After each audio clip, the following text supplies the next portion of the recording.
छोटी सी मीरा को हमेशा नई नई जगहों को देखने का शौक था।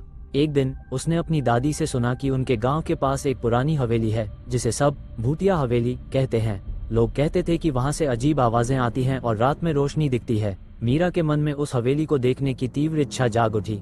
अगले दिन दोपहर में जब सब सो रहे थे, मीरा ने अपनी टॉर्च, कागज और पेंसिल ली और हवेली की ओर चल पड़ी। हवेली सचमुच डरावनी लग रही थी। दरवाजे पर बैलें लिपटी हुई थीं और खिड़कियां टूटी हुई थीं। मीरा ने गहरी सांस ली और धीरे से दरवाजा खोला। अंदर का दृश्य अद्भुत था।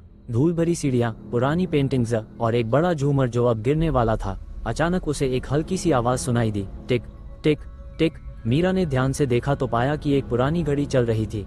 उसे हैरानी हुई कि इतनी पुरानी हवेली में घड़ी कैसे चल रही है। जैसे ही वो घड़ी के पास पहुंची, उसने देखा कि घड़ी के पीछे एक छोटा सा दरवाजा था। उसने दरवाजा खोला तो अंदर एक संकीर्ण सुरंग दिखी। मीरा ने बिना डरे सुरंग में कदम रखा। सुरंग के अंत में एक छोटा सा कमरा था जहां ढेर सारे पुराने बक्से रखे थे। मीरा ने एक बक्सा खोला तो उसकी आंखें चमक उठी। उसमें पुराने सिक्के और गहने भरे हुए थे। तभी एक पुरानी डायरी मिली जिसमें लिखा था, ये खजाना हमारे परिवार का है, इसे चोरों से बचाने के लिए यहाँ छिपाया गया है। मीरा को समझ आ गया कि यह हवेली भूतिया नहीं थी, बल्कि लोगों की कहानियों ने इसे डरावना बना दिया था। वह अपने साथ डायरी और एक सिक्का लेकर वापस आई। उसने सबको सच्चाई बताई। गांव के लोग बहुत खुश हुए और हवेली की सफाई शुरू कर दी। मीरा की बहादुरी ने न केवल एक रहस्य सुलझाया, बल्कि गांव में एक नई कहानी लिख दी।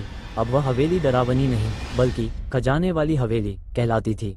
सीख, डर के पीछे कभी कभी रोमांच और सच्चाई छिपी होती है, बस उसे ढूंढने का साहस होना चाहिए।